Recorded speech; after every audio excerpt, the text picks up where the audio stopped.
Fun fact, Matra, the Gallic manufacturing conglomerate, who are probably most famous for things like the Rancho, they used to build the Mark III Renault Espace on contract for Renault. And just before everything went tits up for Rover, they actually came to an agreement to rebadge the Mark III Espace as a Rover MPV. But then, obviously, Rover went down the shitter. Side fact, Matra are also quite famous for making high-strength military missiles, but we'll gloss over that.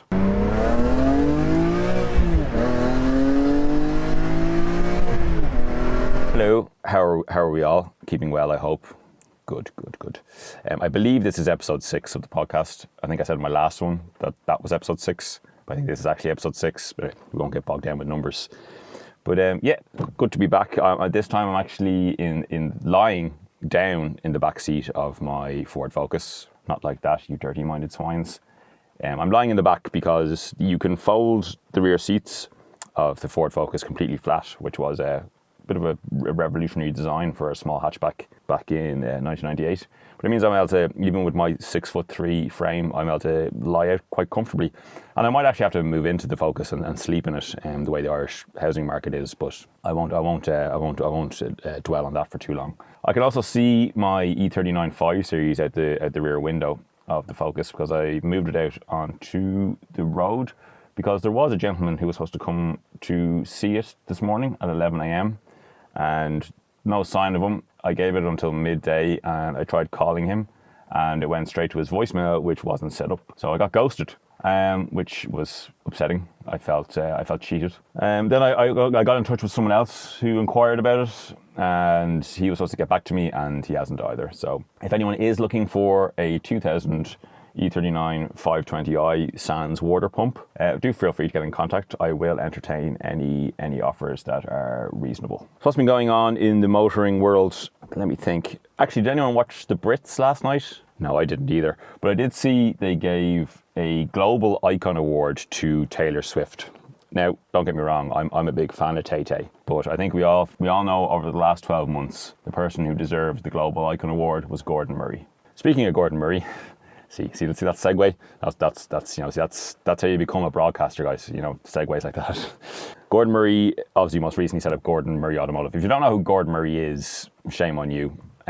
Stop now and go and Google him. But I assume most of you do. But a brief history lesson: Gordon Murray, automotive and motorsport engineer and designer, most famous for the McLaren F1. Also had a long career in Formula One, quite successful with teams like Brabham and McLaren. And then obviously most recently SEC set up Gordon Murray Automotive, who their first project is going to be the T50 supercar, which I'm sure you're all aware of. But if you're not, it's going to be a 3-seater central driving position like the F1, a sub 700 kilo, naturally aspirated V12 with a manual gearbox and a big giant fan at the back, like one of his most infamous Formula One cars, the Brabham, was it the BT42? I can't remember the name of it, but the Brabham fan car. Soon afterwards banned because they had a big giant fan on the back which sucked the car down to the ground. And in reality, it wasn't actually banned, but there was some protests coming. So Gordon Murray and Bernie Eccleston, who was the team manager of Brabham at the time, decided that they would voluntarily take it away before, because they knew protests were coming. But he's actually putting something similar into the T50 road car. Anyway, that's the first project that's coming up. But it was announced just during the week that they've had a big investment into the company. I don't know by who, but someone's invested £300 million into Gordon Murray Automotive, and therefore they've announced they're going to expand their plant, take on more staff, and then start embarking on some new projects. One of which is going to be an EV, which sounds very interesting because he said he used lots of marketing speak, Gordon Murray, which is strange because he's an engineer rather than a marketer. But the key tenets he wants from his EV project is one that is lightweight and fun to drive, which are probably two of the key aspects that are missing from the EV landscape at the moment.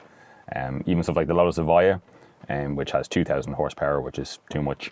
It's going to weigh about 1,700 kilos, which is just for a fun to drive sport. I know that's about the same as a Turbo S, but a Porsche Turbo S. But a Turbo S is more of a sledgehammer rather than a Leaf throw it around the back roads sports car.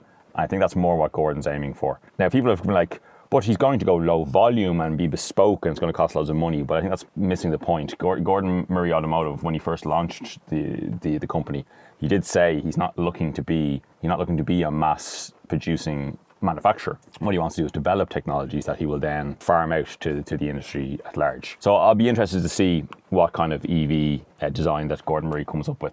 He did announce he's going to have a flexible battery pack. Now, I'm not sure if he means flexible in a physical sense, which maybe he does, or flexible as it could be adapted to different platforms. But it'll be interesting to see, because if anyone's going to make EVs interesting and fun and cool, in Gordon I trust.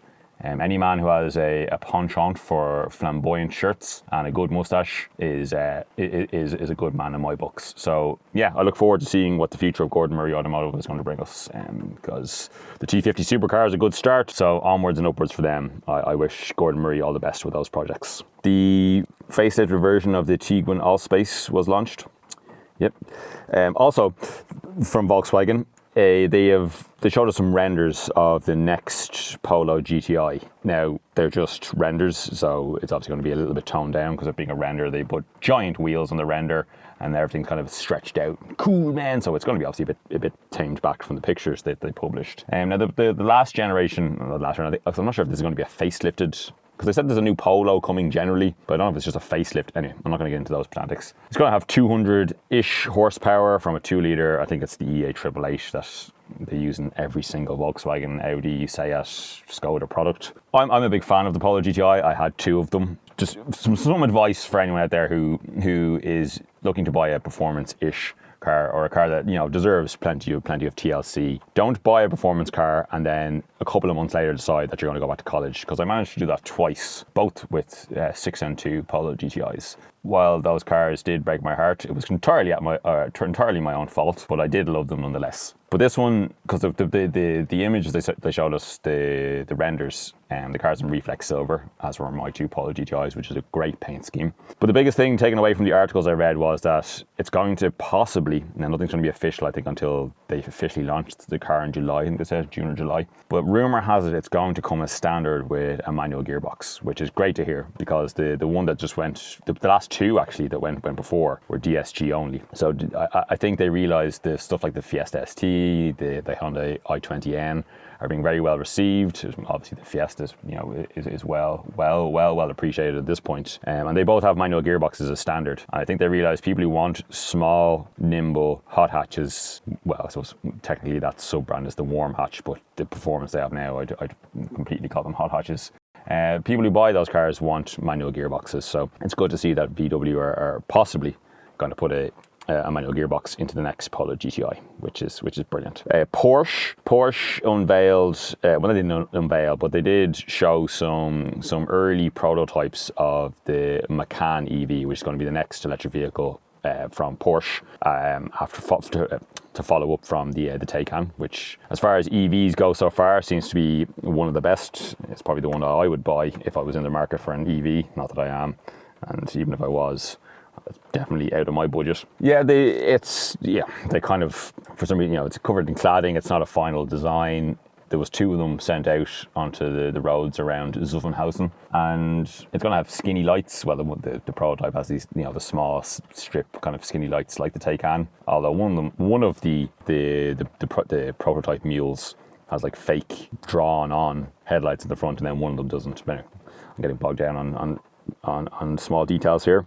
One of the things you notice is the bonnet swoops down quite dramatically, because obviously there's no combustion engine in there to get in the way. So it kind of gives the Macan, what the new Macan will be. It kind of gives it kind of a 911 looking front end, because obviously the 911 is quite famous for having it's quite low nose, because again there's no engine in the front of a Porsche 911. Interesting stuff like the Macan. I'm all for cars like that being electric vehicles, along with the Taycan, a 4-door saloon. And with Porsche investing into their synthetic fuels and such, I'm all for them making those cars that they build EVs and still offering us some form of combustion engine sports car, i.e. the 911.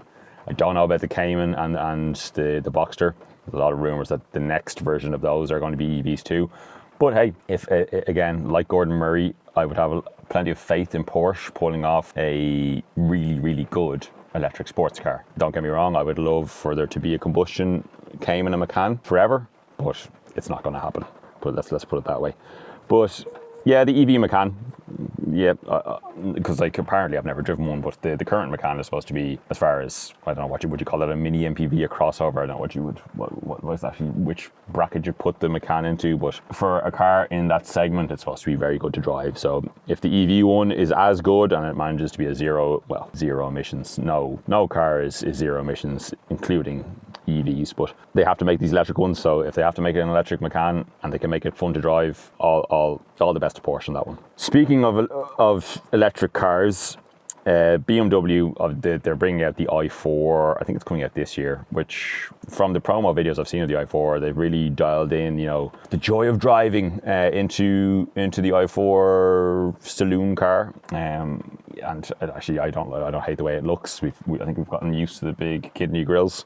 Anyway, I won't talk about what they've done this week. Is they released a video of the sound that they've engineered for the i4M. Now the video, there's a tiny, maybe 3-second little bit of the sound at the very end of the minute and a half, 2-minute video. I don't know what, it just sounds like, they just went and ripped some audio from Tron and then just added it on. I don't know. I would love for someone to have some sort of solution to make EVs sound good, but I don't know what that solution is. But the strangest thing about it is they got Hans Zimmer in to help them.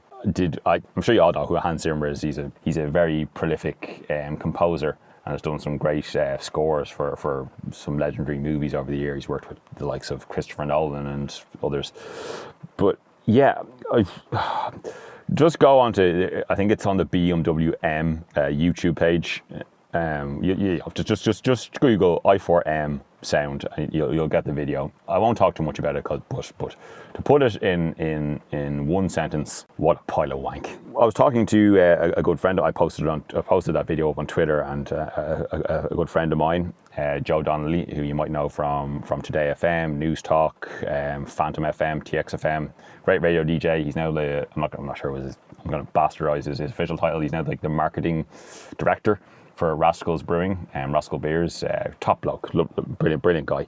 And I was talking to him on Twitter about it, and he put me on to a Nissan Micra ad that was made for the K12, the cowboy hat, yeah, K12, the K12 Micra, and it was an ad that was directed by David Lynch, infamous director David Lynch of Twin Peaks, etc. I'd never seen this ad before, and obviously David Lynch he's a brilliant mind.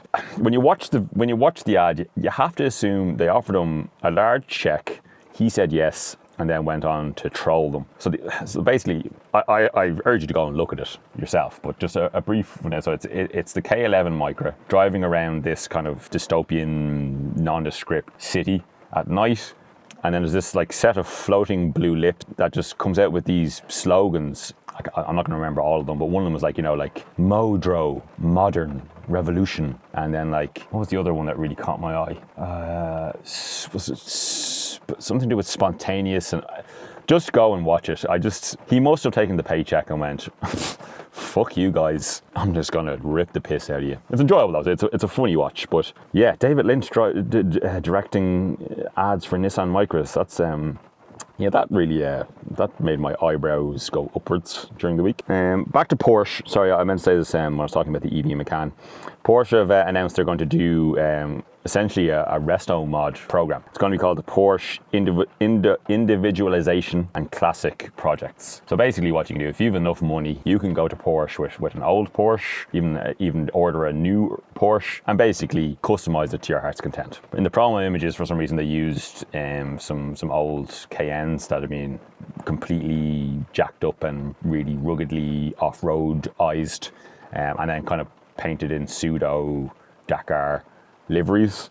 I don't know why they didn't go a little bit more salubrious and show us some funky 911s and stuff like that. But anyway, basically, yeah, if you have enough money, the world's your oyster, and you'll be able to go and get your own personalized Porsche, and even a classic one. You could bring them a 1967 911 and ask them to, I don't know, turn it into a stretch limo.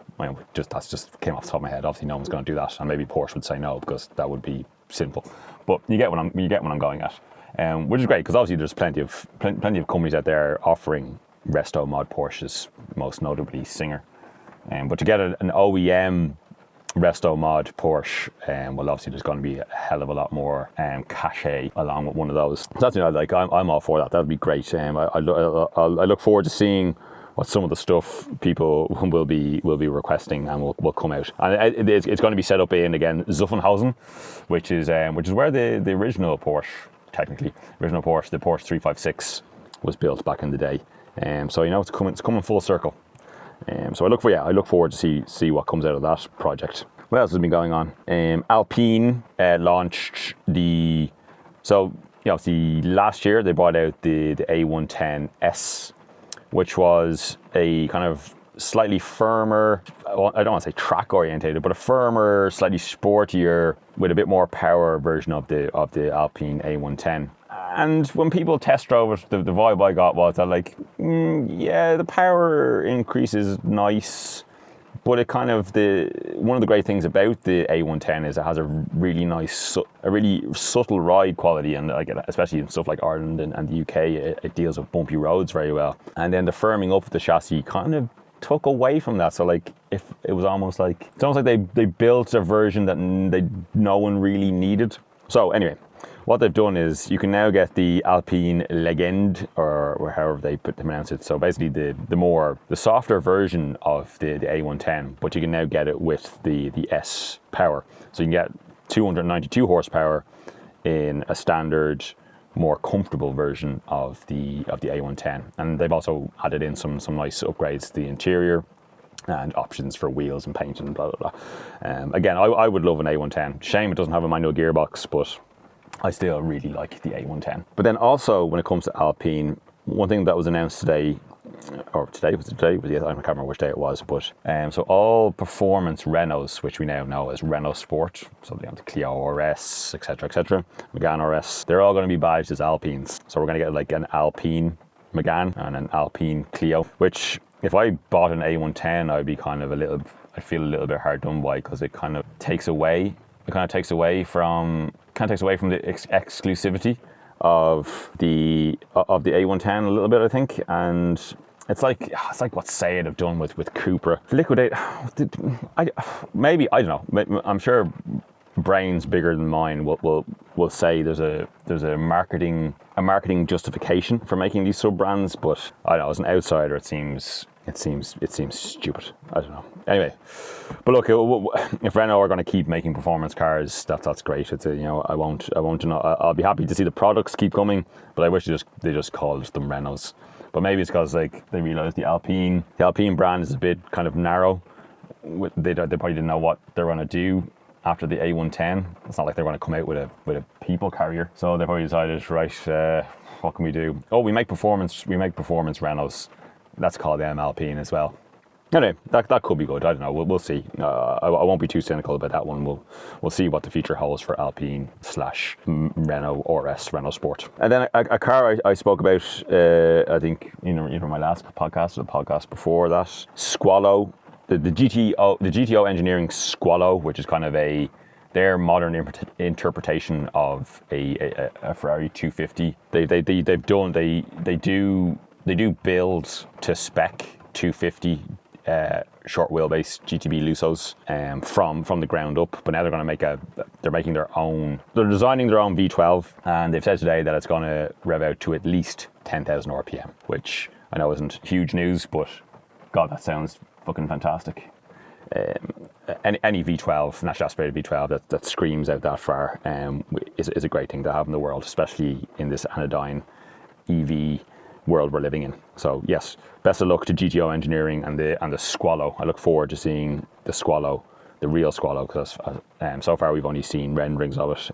So hopefully this year we'll see a proper pre-prototype production version of it. Then a couple of cars that journos have got their hands on this week, and I was able to read and watch some reviews The first being the e-tron GT or S, so the performance version of the Audi e-tron GT. People have been singing its praises, which sounds great. One of them being Sir Chris Harris. He's been skidding it around and popping up pictures and videos of it on his social media, and he's been saying he really likes it.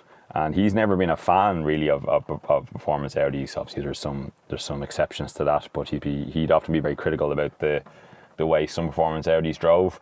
And he's been singing the praises of the e-tron GT. I think we can all trust Mr. Harris's views when it comes to performance cars. So I'd like to say that's promising. As I said earlier in the podcast, people haven't quite managed to make a really, really appealing performance EV yet. It seems like it's slowly starting to happen. So I look forward to hearing more about the e-tron GT RS and other performance EVs that seem to be coming down the pipeline. Because I'm not anti-EV at all. I want the combustion engine to survive as well, but I want there to be a world where the EV and combustion engine cars can live side by side. People don't really care about cars, or even people who do care about cars, you just need a daily runner. I'm all for them being electric. Those of us who love the combustion engine and the emotions it enlivens in us, the way they drive, the sounds, the smells, it'll be very difficult for us to let all that go. So if the two can live side by side, and the combustion engines for us nerds who really seek them only need to be a small percentage, just a small percentage.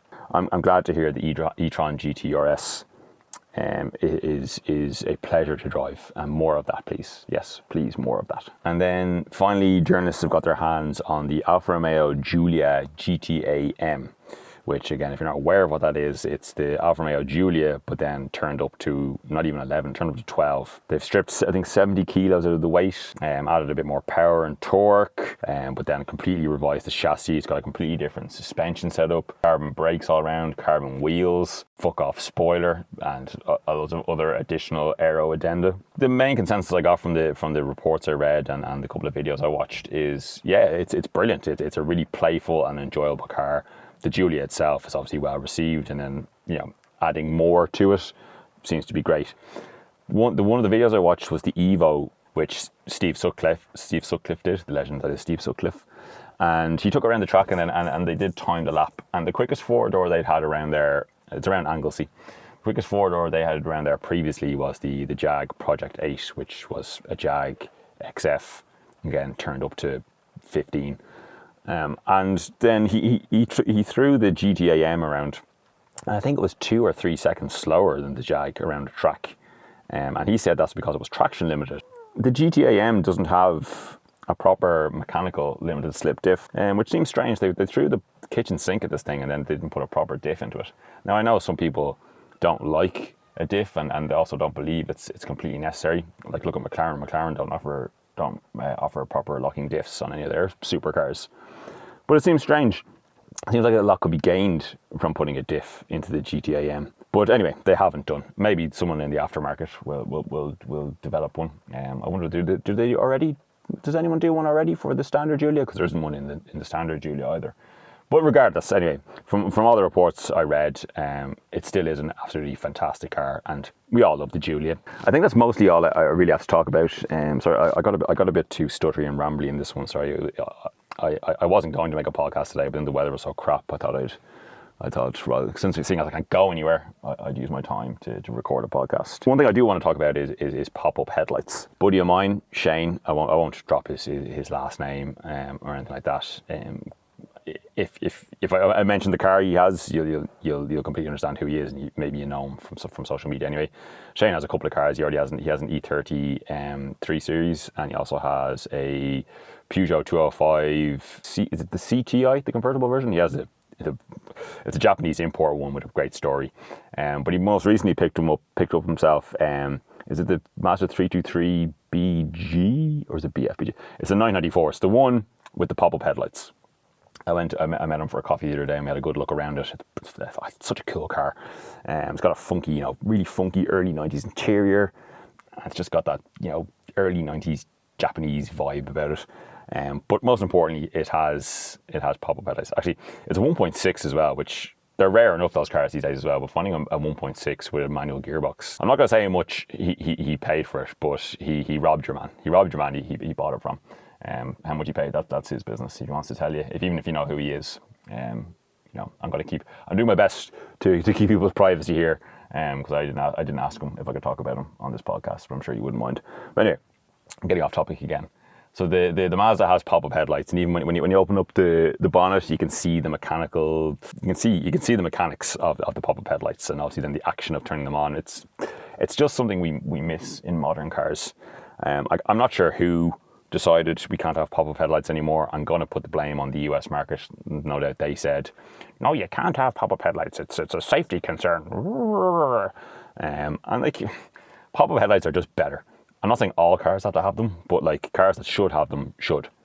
Look at stuff like the Ferrari 512M or the later Lamborghini Diablos. Cars that should have pop-up headlights. And the thing that annoys me most is like the pop-up headlights were definitely outlawed because for some sort of safety concern. And then like the flip opposite of that is daytime running lights became mandatory. I don't know, it must be about, we're probably pushing a decade now. Now, beside the fact that early daytime running lights look crap, I'll admit the technology's come a long way, and some of them now look pretty good. But the thing that annoys me most about daytime running lights is, along with daytime running lights came along, we also got constantly illuminated dashes. So the amount of people that drive around without any headlights on, and then on top of that means they have no rear lights on, just because as soon as they get in, there's a little bit of illumination from the front because of the DRLs, and the dash is on, so they don't realise they don't have their lights on. So surely something like that is way, way, way, way more of a safety concern than not giving us pop-up headlights. I'm going to stop talking about that now because it's really annoying me, because I love pop-up headlights and I fucking hate daytime running lights and the fucking amount of people that drive around with no fucking headlights on. I'm going to stop before I pop a pain in my head. I don't think this was my best podcast. I do apologise. I got a bit frustrated there at points. But thanks to everyone who has been listening so far. I am going to continue doing it, and some people have been giving me some really good and nice constructive criticism. And thanks to everyone who watched my video I put up yesterday of my inadvertent car spotting. I might do a few more of those because people seem to enjoy it, and I kind of did that one off the cuff. I just happened to be in town, and I had my camera and my microphone with me. So yeah, thanks to everyone who's listening and watching my videos. I'm going to continue doing them. Thanks for listening. I will be back with you again soon. And until then, stay safe, stay well. And as I just said, I'll talk to you again soon. Bye.